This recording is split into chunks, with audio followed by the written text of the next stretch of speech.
নমস্কার, সকলকে শুভ বিজয়া। আপনারা দেখছেন জেসিস নিউজ, আর আজ আমরা জেসিস নিউজের পক্ষ থেকে পৌঁছে গিয়েছি দক্ষিণ কলকাতার একটি অভিজাত ক্লাব দ্য রোয়িং ক্লাবে বিজয়া সম্মিলনী অনুষ্ঠানে। আপনাদের সামনে জেসিস নিউজের পর্দায় তুলে ধরব সেই অনুষ্ঠানের কিছু মুহূর্ত। এখন রোয়িং ক্লাবের অনুষ্ঠানে মঞ্চে সঙ্গীত পরিবেশনা করছেন শ্রী রাঘব চট্টোপাধ্যায়। তুলে ধরব তার অনুষ্ঠানের কিছু মুহূর্ত।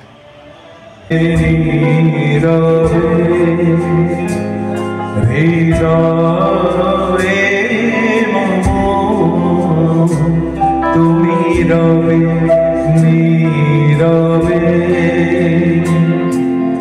নিবিড় নিভৃত পূর্ণিমা নিশীথিনী